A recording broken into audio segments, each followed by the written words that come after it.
Uh, and let me formally introduce myself. My name is Casey Foster. I'm the co-executive director at Partners for Dignity and Rights.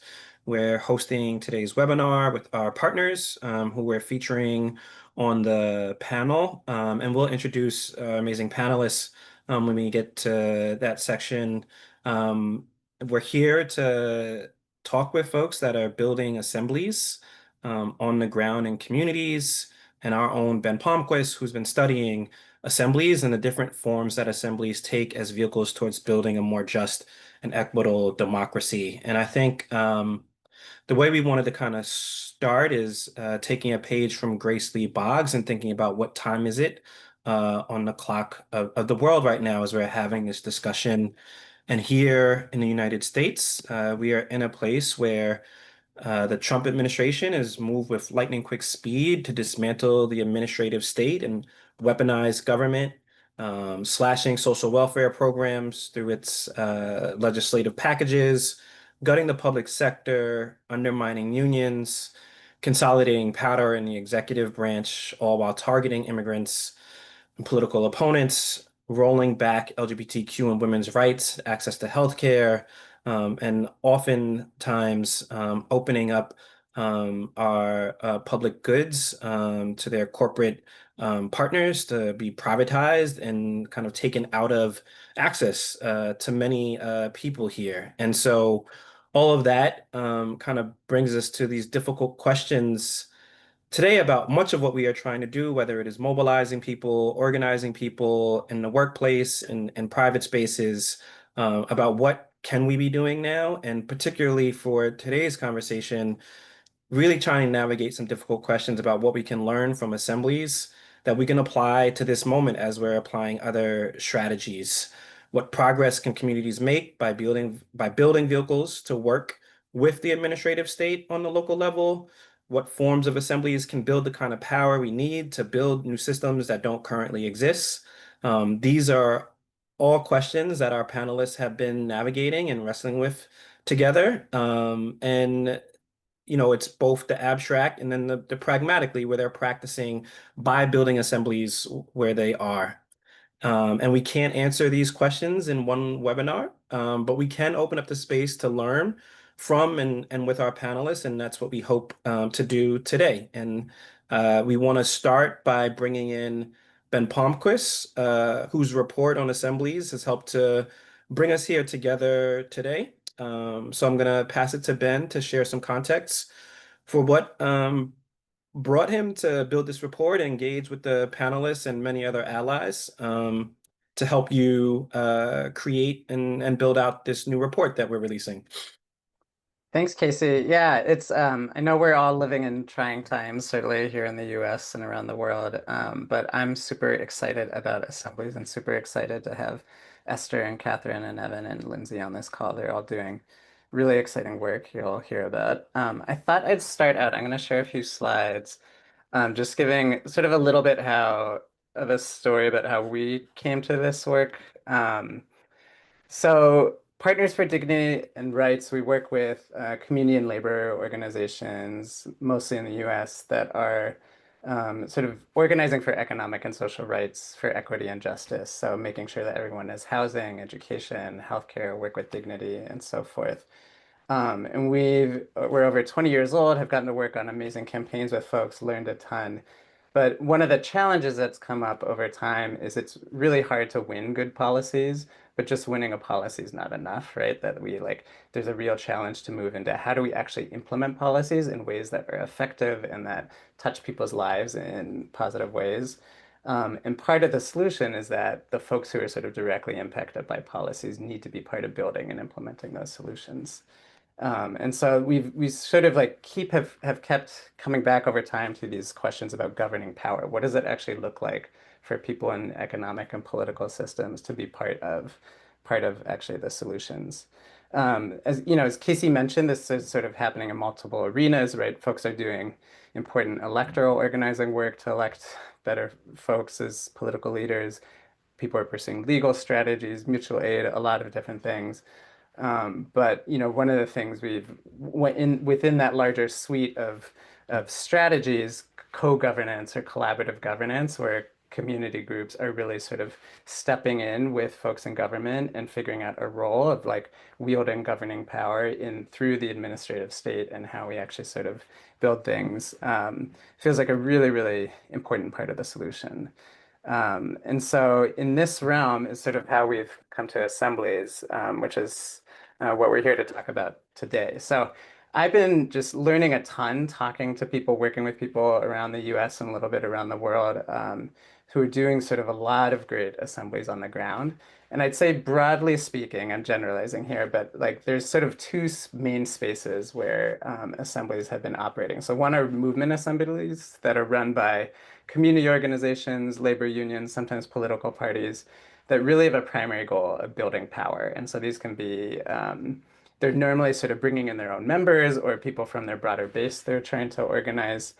They don't have an officially recognized role in policy making, but they're really trying to sort of build their power, sort of develop policy platforms together, govern their organizations. And there's a lot of super exciting work. I've personally been a part of some of these, and they can be a really transformative experience for everybody involved. Another space where there's some really exciting assemblies happening are civic assemblies, and these are happening around the US. Groups like Healthy Democracy are running these, but a lot in Latin America and Europe, where different places are experimenting with sort of models where you're either governments or nonprofits are convening them, but they have a primary goal really of improving policy through public deliberation, so bringing in everyday people. And they normally select people through what's called a civic lottery. So they're trying to sort of mirror the broader public by taking a demographically balanced but randomly selected group of folks to be involved in deliberation. Oops, sorry. And these usually have some form of official recognition by government in the policy process. And so the civic assemblies have been really effective in issues like some land use planning decisions. I think they're really great when there's ethical considerations about like end of life care or how we govern AI and those sorts of things. And they're sort of oriented towards depolarizing issues where there are just entrenched interests that are locked into place and that bringing in public participation can help. But so I think these are both great models. We need more of them. We need to support and expand them. But there's a couple challenges that I've consistently been hearing from folks that people are running into across the board. One is sort of questions of durability. Assemblies are a lot of work, to be frank. And so how do we build the political durability and the financial durability to keep these really important efforts going is one challenge. And another is impact. It's like, we put all this great work into assemblies, but it's an ongoing challenge to figure out how we actually translate that into actual changes after the fact, whether that's in terms of increasing community organization and alignment and power, whether that's in terms of policy changes, and at the end of the day, is it actually resulting in palpable changes in people's lives that people can feel? So I don't pretend to have all the solutions to this, but I think one of the opportunities I've been seeing folks pursuing, which is really exciting, and that's why we have folks on the call today here from the Bronx and from Washington, are sort of what I call equitable power building and inside out approaches or strategies. So really centering equity and power in sort of our approaches to building assemblies to figure out, it's not sometimes just a civic lottery works on its own, but in cases where we need, there are real injustices and that are rooted in differentials of power. How can we actually be intentional about building that by sort of grounding ourselves in social movement organizing and power building? And then how can we think about the role of government and official policy processes through inside-outside strategies that are sort of, both working within the system and also trying to build independent community power.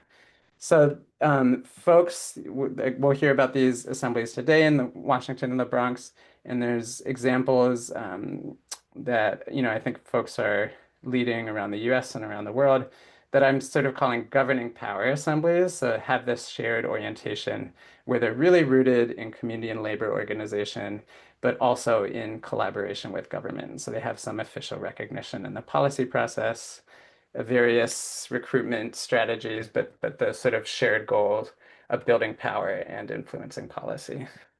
So I don't want to take too much time because I'm really excited to hear from our other speakers. But just give a quick tour of some of the offerings we've just published. So there's a report and executive summary sort of laying out a sort of landscape map of sort of what are the different types of assemblies, and we go into a lot more detail on that, and sort of frameworks around this, sort of thinking through how can we think about equity, how can we think about power in as we approach assemblies and broader co-governance at large.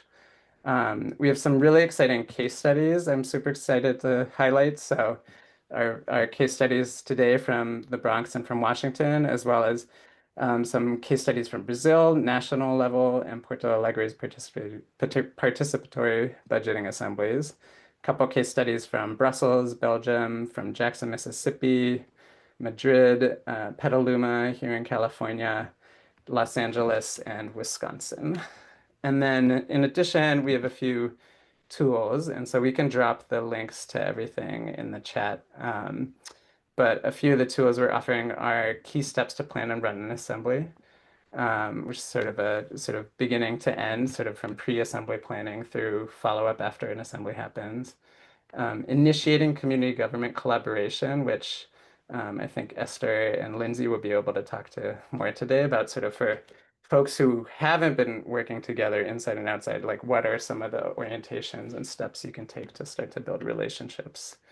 And then lastly, we're just one of many organizations out there, and a ton of groups have published really great guides and tools and case studies and resources. So we've compiled a whole list of links on our website to all sorts of resources that are out there. So with that, I'm going to hand it back to Casey, and I'm eager to hear from our speakers. Thank you, Ben. I'm also eager to hear from the speakers, but Ben, I'm actually gonna just come back to you very quickly before I go to the Bronx because I'm just thinking, we are using this term assemblies really from the jump and start of this conversation in a way that maybe assumes everyone in the conversation knows what is an assembly, and many people have experiences with government, whether it's a town hall meeting, community meeting. I just wonder, Ben, if you can give us a kind of succinct short kind of description of what makes an assembly different than just a meeting or a town hall that you might have, right? Because these are all places and spaces where you're trying to bring the Bronx a place near and dear to my heart. Yeah, great question, Casey. I think of assemblies as gatherings of large numbers of people, often in person, but as we'll hear, they can be online too, where people are deliberating together. So they're presented with some sort of question or challenge, and they have a collective learning process and thinking through things together, talking through to try to find some solutions and then come to some sort of a decision. And that decision can be anything from here's what our organization or our coalition strategy or policy should be. It could be, here's how much legislators in our district should be paid. So it could be something, or it could just be a sort of recommendation or an advisory thing, but sort of large, significant numbers of people coming together to deliberate. We're going to turn to our guests from the Northwest Bronx Community and Clergy Coalition. We have with us this afternoon Catherine Maya and Evan Casper Futterman, and we will turn to them to share about their experiences with the assemblies they've been building in the Bronx. Great. Thank you, Casey and Ben. Just very briefly, Evan and I are going to be talking about two iterations of our Bronx-wide planning work where assemblies were a core tool that we used in our efforts. And our learning from the first round helped us sharpen our approach as we entered a new phase of work in the last year with an expanded set of partners, which helped us move closer to our overarching goal of developing as the official blueprint for the borough. So in terms of kind of the overarching goals of this work, this began with the Bronx-wide Coalition, which reflects community, labor, and faith groups, and was formed in 2019 with the goal of activating a diverse set of organizations, residents, and other stakeholders to develop a nonpartisan agenda as a tool to engage candidates running for an open congressional seat in the Bronx. And this race felt particularly important because this was quote unquote the Bronxite seat. So That's how it's locally known, given the fact that it's the only seat in the Bronx that doesn't share, that representation with another borough or county. So the process was an important opportunity to develop shared values and vision, and also align on a set of priorities connected to core issues like housing, healthcare, and education, and more. It was also part of a longer-term vision among organizers across the Bronx to overcome decades of neighborhood organizing and planning that led to important neighborhood victories, but not a bigger unifying vision or strategy. And given how successful that first platform was in 2020, we led similar processes for city and state elections in 2021 and in 2022. And although the platforms were powerful, we saw the need for community-driven long-term planning around the future of our local economy in order to be able to show what we needed and to shape the outcomes that we wanted to see, and not simply to just stop at telling our leaders what our priorities are. So we chose Assemblies as a tool to bring Bronxites together to be grounded in our coalition's vision and values, and to learn about one of our core frameworks, economic democracy, as well as the current economic landscape here in the Bronx. Assemblies were also an opportunity to create a shared analysis of the kind of Bronx economy we wanted to build, and emphasize that everyday people have economic agency. We also use these spaces to develop an understanding of the challenges and opportunities across key economic sectors, and to co-create solutions that would grow existing models, that would transform existing institutions to more effectively mobilize assets, or to create new shared ownership assets and projects in the Bronx. At the beginning, Assemblies were originally hosted via Zoom. We kicked this off during the very beginning of the pandemic. So that was the main tool that we used to bring folks together. And so we utilized interactive presentations. We had different coalition members and leaders take on different elements of facilitating the Assemblies. We played videos and used other visual tools to, highlight concepts and models. And we used breakout spaces and other tools to really visualize the ideas that folks were sharing and to capture input in real time. And with that, I'm going to turn it over to Evan to share kind of the trajectory from 2022 to now, and we can move to the last slide.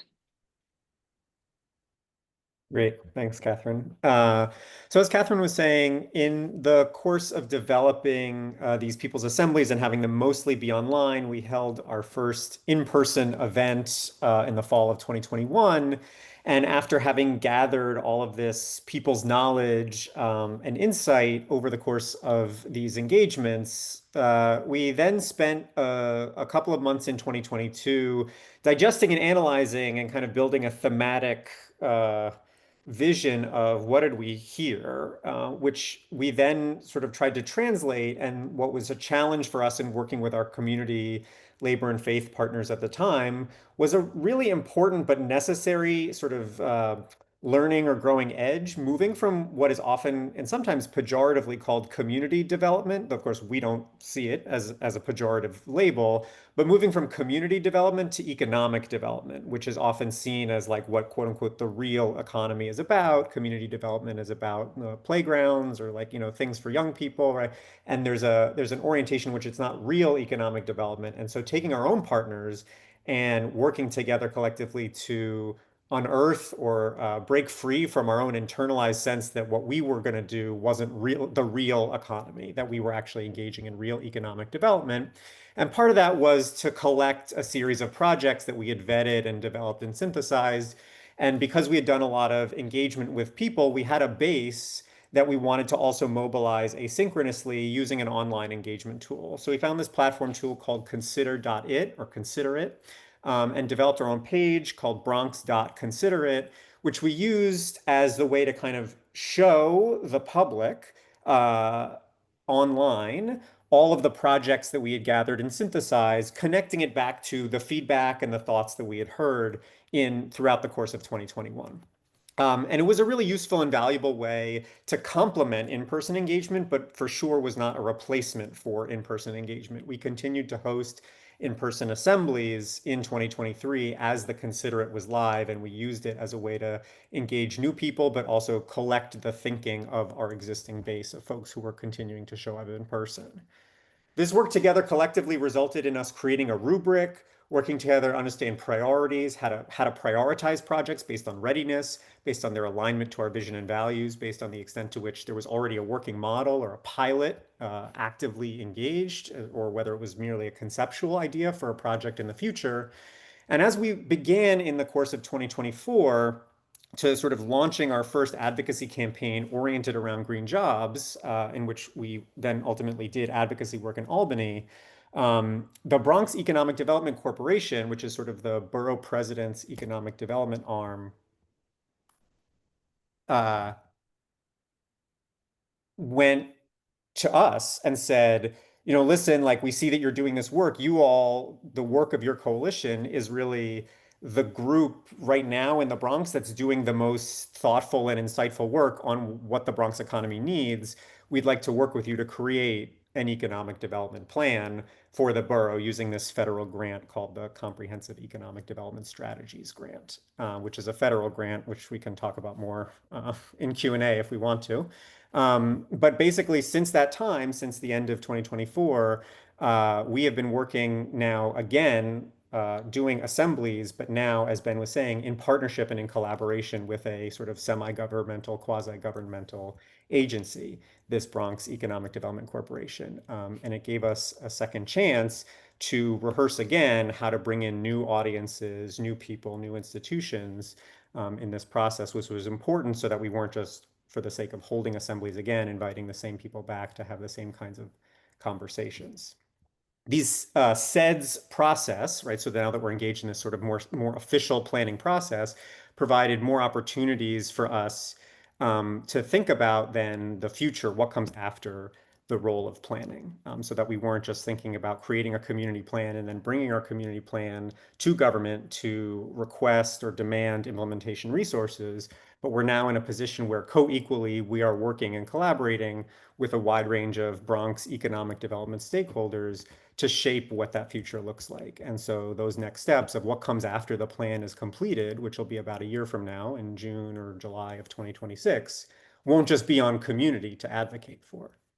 It'll be up to all of us as Bronx leaders and institutions to do that. And so that's where we are right now. We just finished our second round of assemblies, and we're creating and forming that plan document, the first draft of which will be done by the end of this calendar year.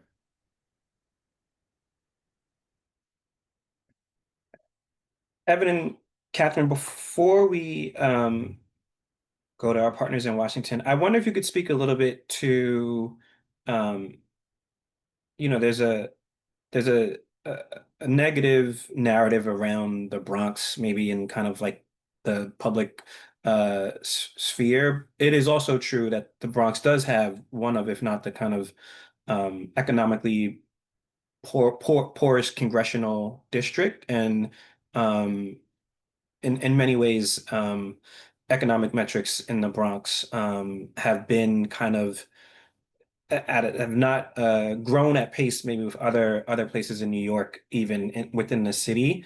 I wonder if you could speak a little bit to how are you navigating building economic agenda with all the different interests that are pushing on economic outcomes and policy in the Bronx, right? I mean, there's small business improvement districts, there's real estate developers, right? And like, I don't know if these stakeholders are a part of the assemblies. These kind of stakeholders also are though pushing elected officials and other policymakers in different spaces. And so I wonder if you can talk a little bit of how you're kind of trying to navigate building an economic agenda for the county, because the Bronx is a county, it's a county and a borough and a part of New York City. So building an economic agenda for the county through an assembly process with these other forces that are constantly pushing on economic policy. Yeah, I'm happy to start and Evan can jump in. I mean, I think the value of this current process we're in is that it actually allows us to address that pretty head on. So, having this federal grant where we're awarded this grant that explicitly says that our SEDS, our comprehensive economic development strategy, will be grounded in shared wealth building, will be grounded in environmental resilience and a just transition, really help to set the table around the expectations of, how we've been moving, but also how this process, this is what the process needs to be grounded in. Part of that also included creating a strategy committee. And so that allowed us to bring in, again, additional stakeholders that haven't been as involved or like connected at all to the first iteration of our Bronx-wide planning process. So we have, a set of the major anchor institutions in the Bronx, like, healthcare, educational. We have community development, finance institutions at the table, other banks. We have electeds in the sense that they've been invited to, provide their own input. They've been invited to, show up to these assemblies and actually share why they're excited about this process. So it's allowed us to kind of create a different kind of table that is really centering the kind of diversity of partnerships that we know we need in order for this to be successful, and the kind of buy-in we need for this to really be seen as the blueprint for economic development in the borough. So that's been really important to kind of shift the narrative, as Evan was saying earlier, around this isn't just like a community plan. There's a lot of other folks that are now at the table, and we know we need at the table for this to be successful, not just to get to the report, but to actually implement the strategies that we're really hoping help to shift the economy over the long term. Yeah, I think the only piece I would add just really briefly is that the driver's seat, that being in that position of acting on our own, acting independently to generate a plan, brought the borough president's office to us, which put us in a position of power and leadership to set the agenda, to which they did not object, right? We said, here are our terms for partnership. We're going to be fully co-equal partners. We are going to set the agenda and name explicitly in this federal grant that we are setting a stage for community wealth building, shared ownership, and an environmental justice and a just transition. And they agreed to that, right? They didn't have to. They could have said, "Oh, never mind," right? We're going to walk away. That was an inflection point where we flex to say, these are our principles. So you want to be on board with us? These are our principles.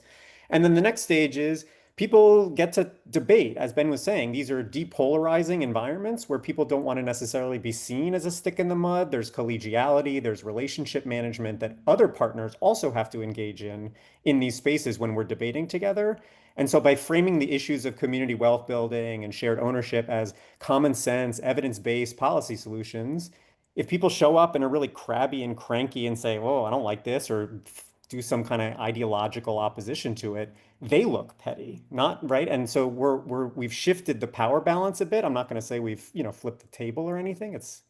But we've shifted it so that the opposition has to create a different or better case that's better than our case that we're making for the future of the Bronx economy. And that's a shift for us. We are used to being approached to say, we're doing this plan, community should be a part of it or not. And we're now in the position of offering that. That's great. That's super helpful. I want to just encourage people, if you have any questions as we're in conversation, please share them into the Q&A. We want to open up time for the panelists and all the attendees to share and learn from each other, and we'll learn from your questions. So just encourage people to drop questions in the Q&A. And we want to now turn to our next panelists. With us from Washington State. So good morning to you.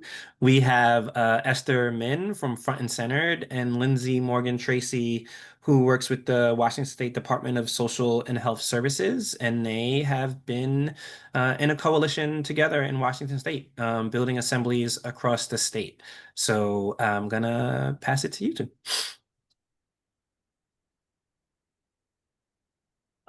Good morning. I'll start. If you want to start the slide deck, that would be great. I am Lindsay Morgan Tracy. I'm the innovator in chief for what is called the Economic Justice Alliance. And next slide, and I'll quickly explain a little bit about this work. Yes, so I am government. And back in 2017, our then governor asked a small group of us to co-create a plan to address disparities in the state. So similar to the assembly model, we convened 10 state agencies, whether it was leadership to policy folks, to data folks, to frontline staff, and no one state entity can do it alone. So we also worked with philanthropy, think tanks, nonprofits, faith-based sectors, tribes, federally recognized, non-federally recognized. But in all of this work, we center those who stand to benefit the most from policy programs and budgets. So we co-created this plan, and then because of how we did our book of business, and Evan, I think you talked about this, where it's super relational. You want to project or program manage systems change. But with all the turnover all the time, like look what just happened, like with the federal government, all sorts of new folks. We have it in Washington. How do we continue to socialize this like collaborative democracy to actually raise both the economic floor, the environmental floors, and look across sectors? People's lives are multidimensional, yet our streams of service aren't.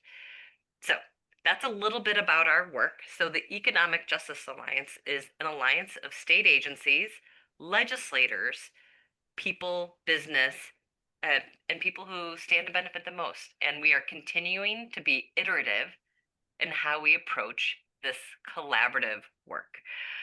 Aligned with strategy 2 in this plan, which is always changing, and we're tracking progress to date, is around making equal space and power for people, which is really where the assembly model comes in, and where I had the immense pleasure of meeting Esther with Front and Center, and Ben, and all sorts of folks who I wish you could all meet.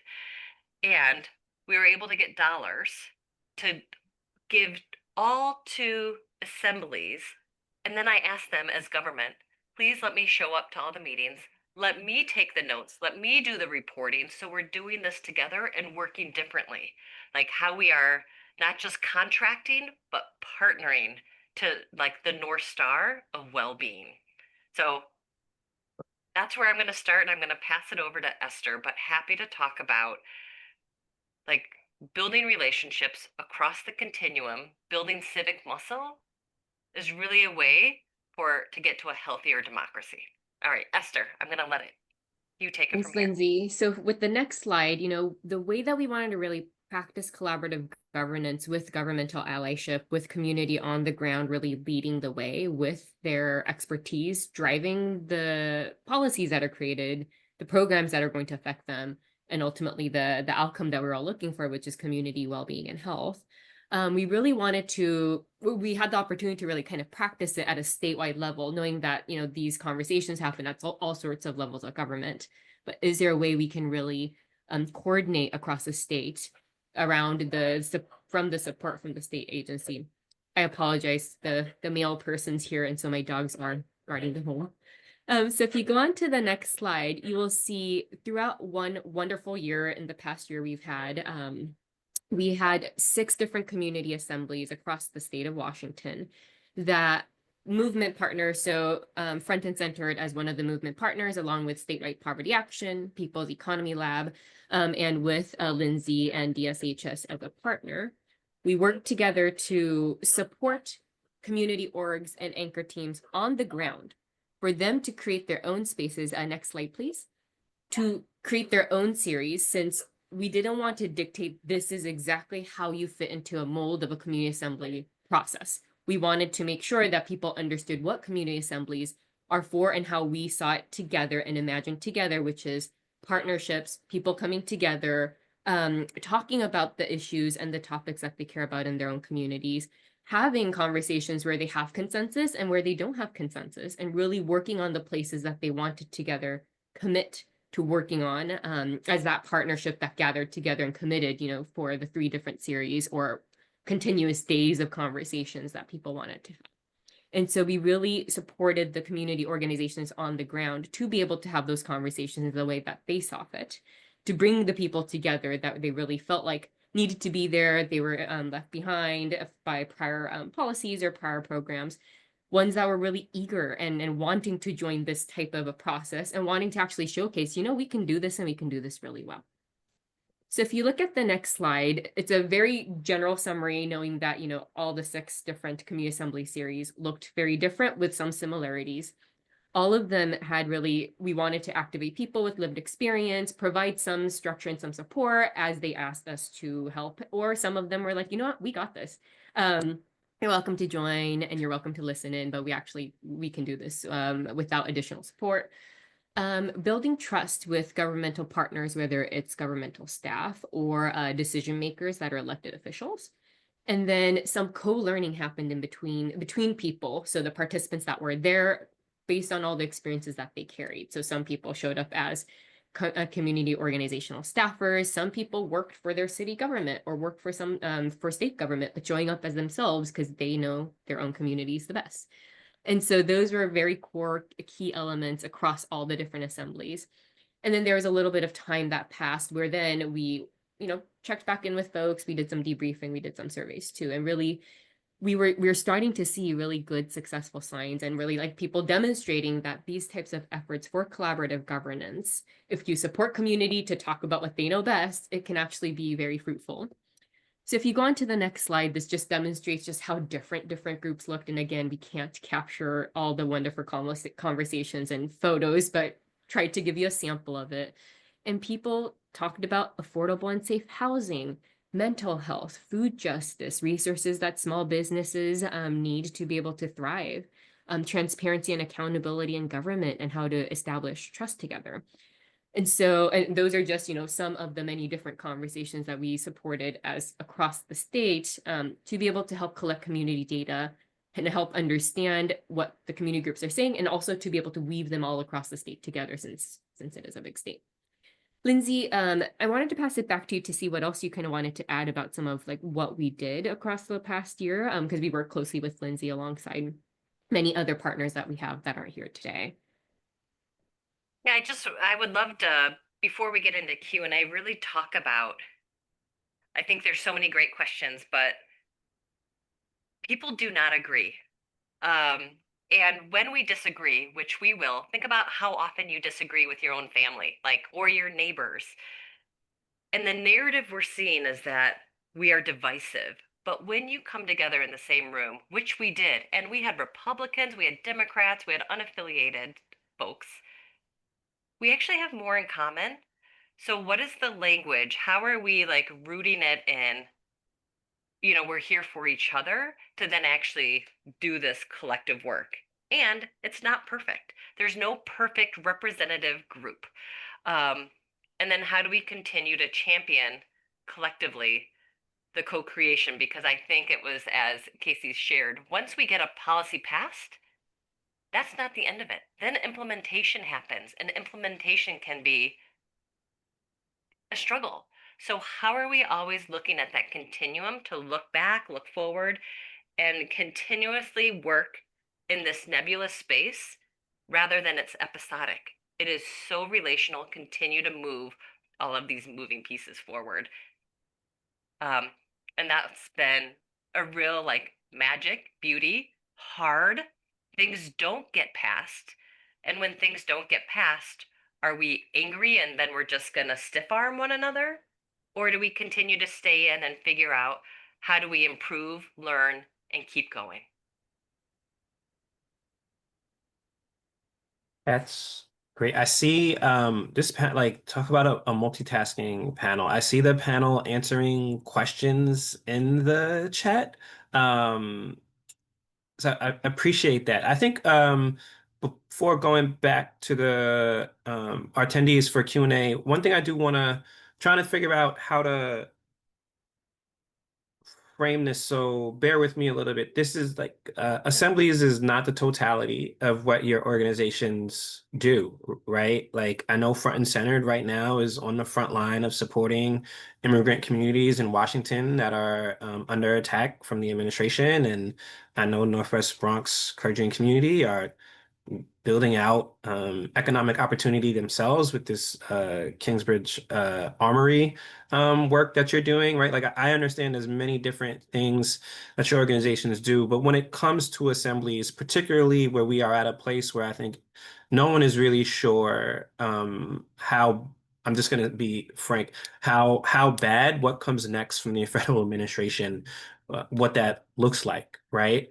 And what you're also in places where there's willing government and community partners. And we know there are many people in other places, whether it's in the US or in the global South or other places where there are not willing partners, right? And so I'm just curious, maybe if you all can share how you place or situate assemblies as part of the multitude of different strategies that you are all employing, right? Like this is not, I understand this is not a singular thing. Lindsay is not working on an assembly 24 hours a day and as well for the community partners.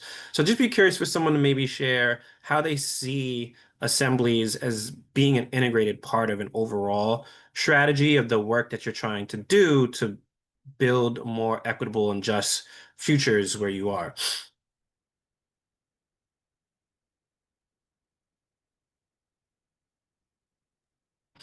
I can start if just to get things going. I think what was really important in the way that we wanted to see things happen across Washington State was not capping conversations or not dictating, how it's done and also like the topics of choice.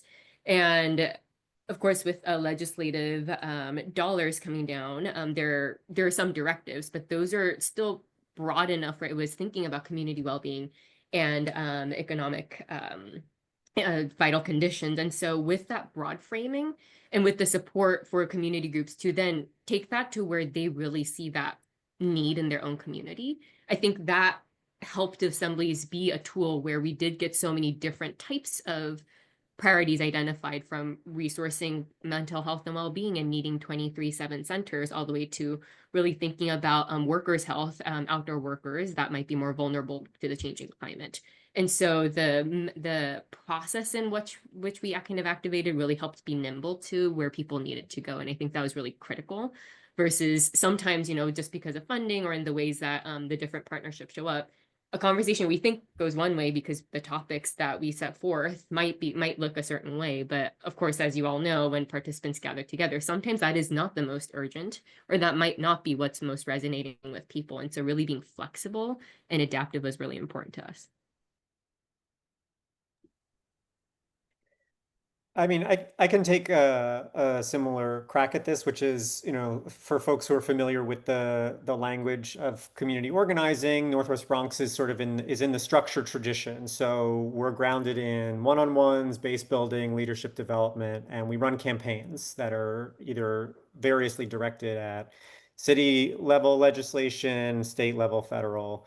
And so the way the assemblies kind of played in as like a transversal, right, was that we were using them as spaces to increase our geographic role or visibility, right? So, we say, right, our organization is Northwest Bronx, so that's just one neighborhood in the Bronx. We held these assemblies throughout the entire borough. And so we were making contact with new people and discovering where there were sort of gaps in civil society or where there were relationships or organizations we didn't really know or have contact with previously.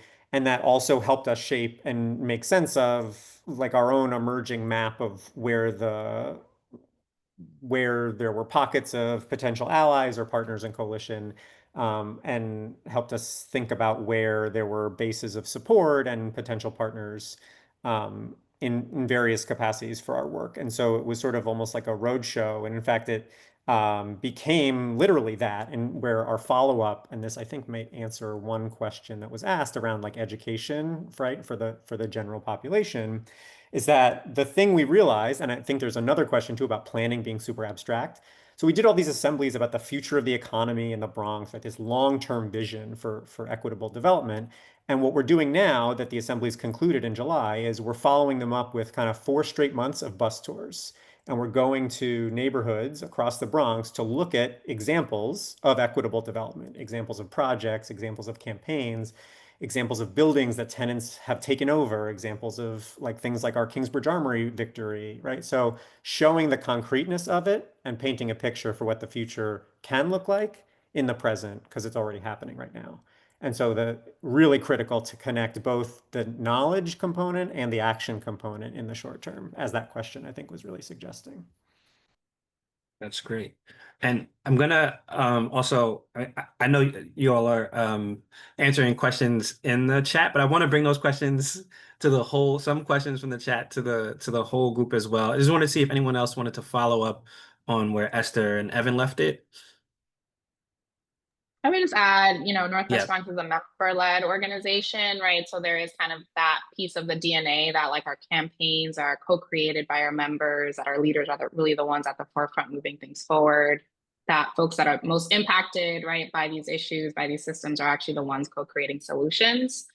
So that's in the DNA of our organization and often how many of our partners, also operate. And so assemblies were another way, through our planning process to really kind of center some of that, some of those values and that approach in talking about the future of the economy. Go ahead, sorry. No, just, and Yeah, I'm just gonna say, like, right now, I think you referenced, like, we are in response mode, whether it's from like federal cuts to state cuts. I don't know anyone who's in a surplus right now.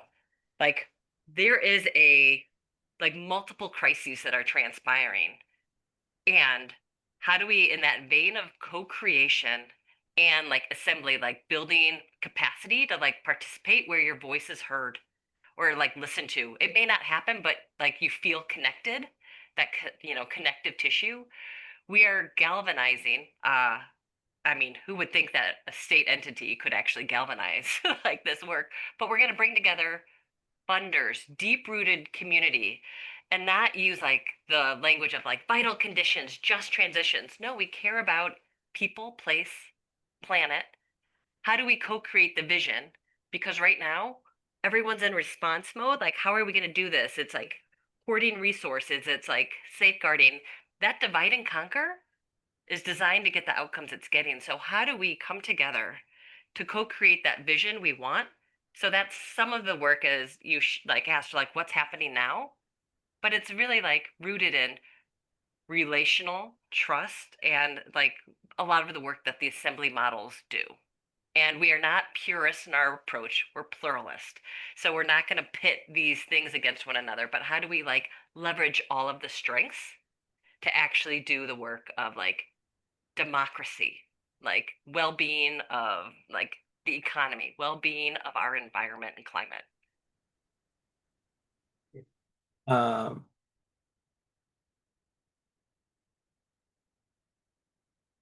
we are gonna go to I think we'll try to see if we can get to two questions that have come in from the Q&A, and some other questions. Is good conversation going on now in the Q&A with the panelists and attendees. But was one question I saw that just got closed out in the Q&A. I want to go to the second part of the question, which I think this is something I've heard often of, are there concerns when building assemblies, bringing a lot of people together, that in some ways the solution could be, because people are looking to get to a solution that is a compromise, but in some cases, could that compromise be less than what could have been won if most of the pressure was coming externally? Does it? You know what I mean? Like, you ever have a sense, or is there a danger or a challenge with assemblies that the solution that comes out of the assemblies, although it is one that is agreed upon in the assemblies, it may be considered a more moderate assembly and doesn't take into account what could be won, or what you could achieve, based on the external conditions that are always kind of shifting and changing. So Esther and Evan shaking their head. I don't know if either one of you uh, want to jump in here? I can chime in too, Casey. I think part of my sense is like we've said, assemblies are not the right fit for every moment. And so there are absolutely times where as an outside organization, outside of government, you're going to sort of look at your goals and sort of assess the political terrain and sort of figure out what way you want to move forward. And sometimes actually you just want to campaign to pass a policy or to, challenge a corporation that's harming people or whatever it is. So I think assemblies are best suited really when you're looking to sort of like where like people cannot come to public agreement. And so you're looking to there's like multiple parties, multiple viewpoints, and you're looking to forge some sort of consensus or close to a consensus decision, and not just sort of reach the decision within the assembly, but actually use that to try to sort of build, broader political alignment and momentum. So I think those are when, in my mind, assemblies are best suited, but they're not, yeah, they're not the best fit for every model, for every moment.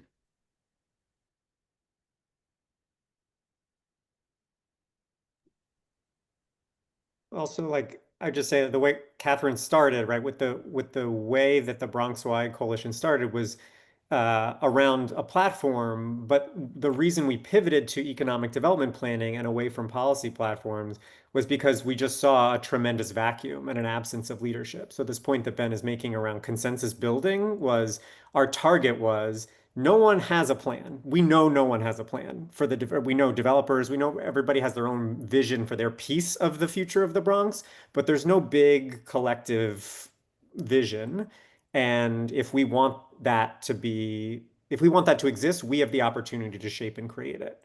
And so, yeah, the building consensus role that it's played is it won't be the most radical, but it will be a substantially higher road, of setting a new standard for development in the Bronx, where there's never been a borough-wide plan before. So the first one will be in alignment with our vision, not somebody else's. Yeah, that's great. Lindsay, did you want to jump in on that at all? No? Okay. Cool. We've got a few minutes left. We'll check to see if we think we have. This is actually, yeah, this is, I think, a great question. This will likely close us out. We only have a few minutes. We want to make sure we end on time and send everyone to, I'm sure, the next thing that you're doing, wherever you are. That's important. So this question is, can anyone share any really innovative or surprising um, strategies or policy proposals that have come out of that's come out of your work, that's come out of the assemblies?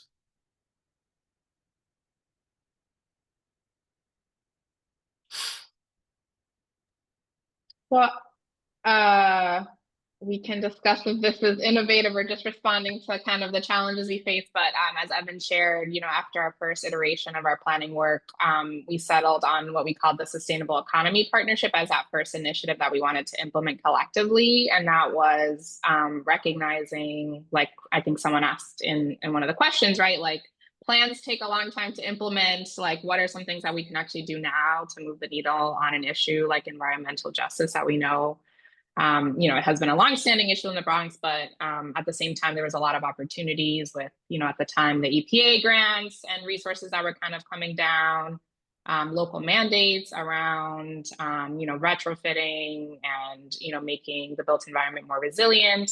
And knowing that this emerging green economy is meant to be, right, this economic opportunity to create more jobs and opportunities for workers and for businesses. As well as recent legislation that was passed. I was really trying to kind of lay the groundwork for this. And at the same time, our coalition had an analysis that our workers were not ready to take on those jobs, and our businesses were not ready to take on those contracts. And so that was a really good opportunity for us to really take the SWOT, right, the challenges that we saw, but also the opportunity to kind of intervene. And so we did advocacy to identify the kind of investment that we needed to think about, growing or creating new workforce training opportunities for jobs in the green economy, and the kind of business development that would be needed to really support existing Bronx-based businesses to kind of step into the space with the capacity they needed to go after those opportunities. So that is, something that's still live that we're working on and draws on, existing work of our partners in the South Bronx and the Northwest Bronx's own weatherization assistance program. But that was, a direct output of the first few years of planning, and again, really seeing a series of opportunities really presenting themselves to address some of the systemic challenges that we've been facing in the borough, specifically around environmental injustice. Thank you, Catherine.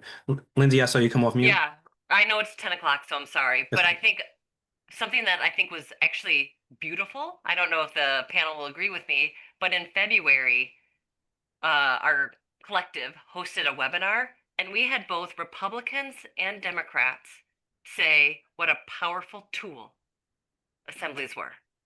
So this divide, like this divisive, the language where we use, if we say we don't want you, they won't show up. But the language we're using is bridging, and it's meeting people's needs. And therefore, those who are elected, those who are like civil servants like myself, there is a way. And so like the language we use really matters. Yeah, I think one thing I'll take away from that, and maybe for all of us, is what Lindsay said about meeting people's needs when that's becoming more and more precarious every day, really here and in many other places, right? Like what I hear was also want to appreciate you all joining us today, because this is work that's ongoing for you. It's not as if, you have all kind of wrapped up some project and put a, nice neat bow on this. You're doing this every day, and you're learning together with your partners where you are. And I really appreciate you being willing to come and share that with everyone on the call today. So we want to thank our panelists, thank our interpreters, thank everyone who helped with the back end on the webinar. There are a number of resources that we've shared in the chat. We're going to circulate those resources to everyone who was able to join. There'll be a recording, so this will be up later as well. You can circulate if you're, parents or someone who ever wanted to see you on a panel wasn't able to make it. We'll make sure to get that up later. And we hope to be in touch really soon from Partners End to share about other webinars that we have later in the month. So once again, thank you so much. And please, for the attendees, if there's resources or anything that you want to make sure you receive, please follow up with us. And thank you, everybody.